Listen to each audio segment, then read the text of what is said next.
사태에 대해서는 어떻게 생각하세요?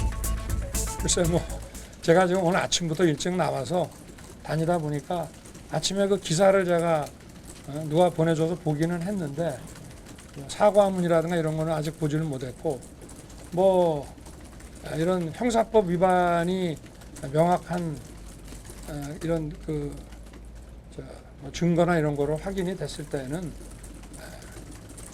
이렇게 정치인으로서 국민들께 이런 죄송한 마음을 표현하는 것은 당연한 도리라고 저는 생각합니다. 그러니까 이게 지금 논란이라고 지금 말씀을 하셨지 않습니까? 그러니까 오래된 일이라서 좀 그 진상을 확인하는데 좀 시간이 좀 걸리고요. 다만 이것이 어떤 식으로 결론이 났더라도 지금 뭐 제 그 안에도 오래전 얘기들을 좀 파악을 하고 있는 것 같습니다. 왜냐하면 그 경력이라는 게 이제 저거 아니겠습니까? 그 게임 그 산업협회.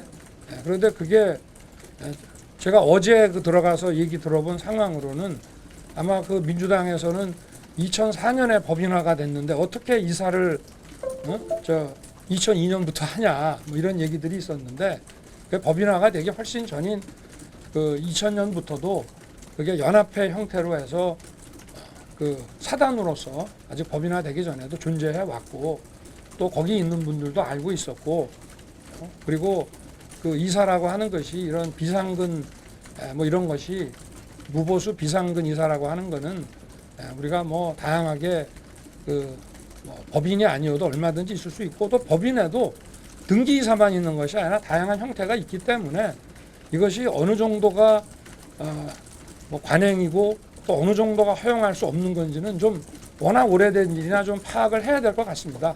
그러나 이것이 뭐 제가 그 반문해서 말씀을 드렸습니다만은 어쨌든 이거는 그 단체로부터 발급받은 것은 명확한 사실이고요. 그리고 처음부터도 그 무슨 어떤 상근하는 그 뭐 저 민주당에서는 뭐 전략기획팀 뭐 기획이사였다. 또 오늘 아침 모 신문 사설에서는 기획팀 이사였다 하는데 그런 부서 지정 자체는 아예 없고요. 그 재직 증명서에도 그거는 좀 사실과 다릅니다. 그래서 이거는 비상근의 명예직에 해당하는 것이고 또 이런 재직 증명서들은 통상 경력의 참고사항으로 내는 경우들이 많이 있기 때문에 하여튼 이 내용을 워낙 오래된 일이어서 좀 파악을 해보고 그러나 결론이 어떻게 나든지 간에 국민께서 기대하시는 그런 그 눈높이와 그 수준의 미흡한 점에 대해서는 뭐 저나 제 처나 그 부분에 대해서는 국민께 뭐 사과를 나중에 드린다 지금 드린다가 아니라 국민께 늘 죄송한 마음을 가지고 있고요. 제 처가 어제 뭐 사과할 의향이 있냐 하니까 있다라고 아마 기자 질문이 사과를 하냐 하면 사과하는 마음이다 이렇게 했을 텐데 그 대응하는 게 좀 그래서 사과할 의향이 있냐 하니까 있다 이렇게 얘기를 해서 뭐 사과라고 하는 것이 그 의향이 있으면 또 한참 있다가 하고 그러는 것이 아니라 이미 그런 과정을 통해서 국민들께 이런 죄송스러운 마음을 가지고 있고 그걸 표현했다고 보고 있고 또 그 내용이 좀 더 정확하게 밝혀지면 저희가 제대로 된 또 사과를 하려고 해도 이러이러한 부분에 대해서 이런 점은 인정한다 하면서 사과를 드려야지 그냥 뭐 잘 모르면서 사과한다는 것도 좀 그렇지 않겠습니까? 그리고 지금 민주당에서 하는 이 공세 중에 저희가 국민에게는 비판을 어떠한 비판도 다 겸허하게 받아들이지만 또 과도한 정치 공세에 대해서는 또 이거는 이렇고 저건 저렇고 하는 부분을 소상히 또 설명을 드려야 되니까 그 부분은 좀 마음은 하여튼 그렇습니다. 국민께 어떠한 결론이 있더라도 어쨌든 공세의 빌미라도 준 것 자체가 그거는 잘못됐다고 저는 생각합니다. 그리고 그 실제 내용에 대해서는 저희들이 좀 더 확인을 해보고 그렇게 해서 하여튼 뭐 국민들께는 죄송한 마음을 가지고 있습니다. 김건희 씨 관련해서 추가 허가 의혹도 몇 개 나왔는데 네. 2001년 한림성심대 강사 임용할 때 미술 공모전에 수상 이력 허위로 작성했다는 의혹이랑요. 네. 2003년에 전시회 할 때 경력에 허위 내용을 명기했다 이런 내용들 보도들이 떴는데 네. 김건희 씨가 직접 나와서 이런 것 관련해서도 경위까지 다 설명하시고 사과할 계획이 있으신 건지. 하여튼 좀 다 파악을 해보겠습니다. 네.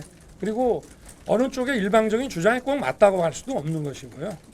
그리고 꼭 일치하지 않는, 어제 보니까 무슨 뭐 학교 그 경력에 대해서는 또 경력 증명서를 다 붙여서 내는데 학교 이름이 잘못 기재됐다고 해서 그걸 허위라고 볼 수는 없는 거고, 그리고 민주당의 또 이런 주장에 대해서는 저희들이 다 확인을 한번 다 해보겠습니다. 그리고 이런 게 사실은 그 전에도 계속돼 왔기 때문에, 그리고 대부분은 다 저희가 그것이 전체적으로는 사실이 아니다라고 하는 것을 쭉 설명을 해 왔던 것들입니다. 그 연장선상에 있는 것이고, 그러나 어찌 됐든 간에 대통령 후보의 아내에 대해서 본인은 십수년 전에 사인으로서 자기가 뭐 관행에 따라서 했다 하더라도 현재의 위치는 국민들께서 국가 최고 지도자가 되려고 하는 사람의 부인에게 요구하는 윤리적 기준이기 때문에 그거를 충족시키지 못한 부분에 대해서는 어떤 결론이 나오든지 간에 국민께는 늘 죄송한 마음입니다. 뭐 동의하고 안 동의하고 문제를 떠나가지고요. 그런 어떠한 종류의 비판이든지 간에 정치하는 사람은 그 비판을 다 귀 기울이고 경청해야 된다고 생각합니다. 그거는 대선 후보가 입장을 낼 문제는 아니고요. 대선 후보는 무한 검증을 받고 다소 억울하다 하더라도 국민들의 비판에는 겸허하게 받아들여야 된다고 생각합니다.